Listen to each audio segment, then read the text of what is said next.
CCJ's 1044 is brought to you by Chevron Dello Heavy Duty Diesel Engine Oil. Now there's even more reasons to choose Dello. How will electric trucks change motor carriers' insurance premiums? You're watching CCJ's 1044, a weekly webisode that brings you the latest trucking industry news and updates from the editors of CCJ. Don't forget to subscribe and hit the bell for notifications so you'll never miss an installment of 1044. Hey everybody, welcome back. I'm Jason Cannon and my co-host, as always, on the other side is Matt Cole.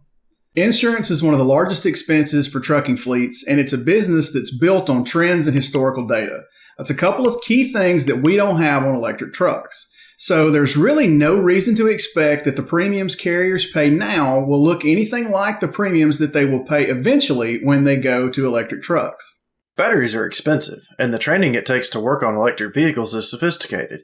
And it's not like there's a BEV junkyard out there if you're in the market for cheap aftermarket replacements. Kristy Neal, head of enterprise growth at CoverWell, joins the 1044 this week, and she's got some expensive news as it relates to paying for vehicle damage. Firstly, electric trucks, they have a higher initial purchase price, right? They're way more than your traditional trucks that exist today, meaning that the cost to repair them is going to be quite a bit more. So when it comes to your auto physical damage, I would say that's where the rates increase for electric vehicles, simply because of the value of these vehicles. From an auto liability standpoint, it's pretty much the same. And CoverWell insures a small fleet of electric vehicles today, more short haul, but really no issues. Rates are competitive when it comes to from the auto liability side. But again, it's the auto physical damage side where we tend to be really high, or the insurance industry in whole tend to be really high. Insurance rates are very much driven by an individual carrier's risk profile, and that won't change with EV trucks, but it makes forecasting what kind of increase any given carrier might see in their transition to EVs difficult to predict. Right, it's going to vary by their distance that they travel, their long haul, short haul. It's going to vary by the territory that they're in, what region they're in. But from an auto physical damage standpoint, I would say it's probably double, right? Because the cost to repair them, the maintenance, if anything were to happen, is going to be a lot higher than your traditional trucks today. For instance, the battery life and performance can vary significantly, right? Based on usage and maintenance. So that can complicate the risk assessment altogether, which could implicate the auto liability risk exposure. There's also evolving regulatory landscape regarding emissions and energy use, which can affect the insurance considerations as well. So in all, it could possibly affect the overall risk of the auto liability, auto physical damage, motor truck cargo, and things that go along with that. Now, there's a lot of hope pinned to more electric trucks hitting the road, driving down costs. That's the case for insurance rates too. And Kristy says rates could actually dip a little lower than where they are today. She tells us how after a quick word from 1044 sponsor Chevron Lubricants. These past few years have been less than easy. We've encountered challenges we never imagined we'd ever have to deal with. From makeshift home offices and video meetings, to global supply chain uncertainty, price instability, market disruptions, and everything in between. Delivering the level of services and products our customers had come to expect was difficult for all of us. We can't change what's behind us, but we can definitely learn from it. We can adapt, evolve, and take steps to reset our thinking, adapt our strategies, and restore your trust in us to better meet your needs, now and in the future. That change begins today. Today we break with convention and introduce a rebalanced line of Dello heavy-duty engine oils. We've reduced our product line from 4 categories to 2. Consolidated and simplified, this lineup removes complexity from the manufacturing processes, enhancing price stability and supply chain reliability, so you can trust you will have the premium products you need to keep your business always moving forward. Our break with convention optimizes the Dello lineup to allow you to provide your customers with the best synthetic blend and synthetic heavy-duty engine oils in the market, fully available at prices you can rely on.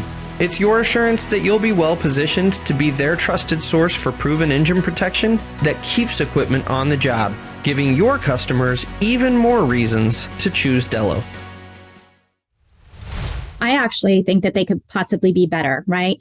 At CoverWell today, we already track driving behaviors through ELD and telematics, right? And electric trucks are equipped with advanced telematics and sensors that provide a wealth of data. Some of the data that we're getting today and maybe more data than what we're getting today when it comes to electric vehicles on the road. So by analyzing and the driving patterns, the maintenance records, which is a huge one, because that shows, if they have up-to-date maintenance records, they're taking care of their vehicles, then we already assume they're a better fleet of owner operators, right, than somebody who isn't staying up on their maintenance schedule. So when you think about all those things, you can get better rates to the drivers who demonstrate the safe driving behaviors and properly maintain the vehicle. So data-driven approach not only helps customize premiums, but also encourages safer drivers on the road. So at the end of the day, we're accomplishing everything that we want to accomplish in the world, right? Make roads safer, cut down on the environmental, right? When you have these electronic vehicles, you don't have that exhaust out there on the road for 11 hours a day, as well as making the drivers safe and providing a safer environment for everybody around. So I do think in the long run, the electric trucks are going to prove better on the road all the way around and also provide better ROI for the fleet owner themselves. I do think the future of electric trucks, it is promising, is transformative. We're going that way, right?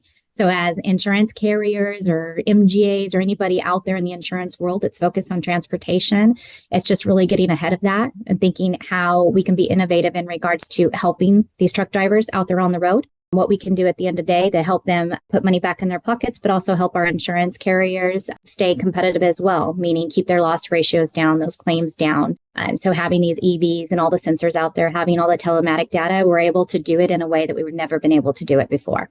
A lot of emphasis has been put on how important it is for fleets considering EVs to first speak with their truck manufacturer and their local utility.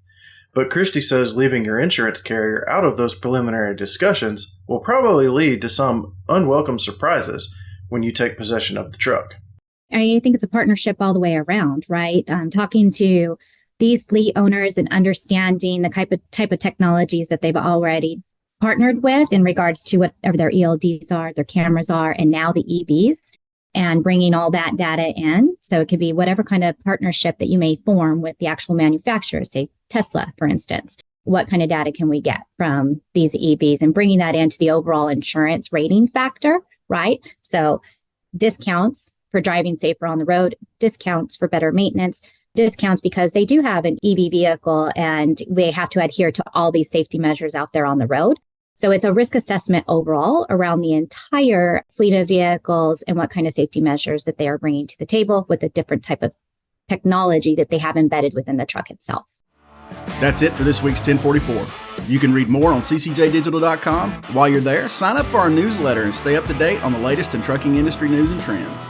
If you have any questions or feedback, please let us know in the comments below. Don't forget to subscribe and hit the bell for notifications so you can catch us again next week.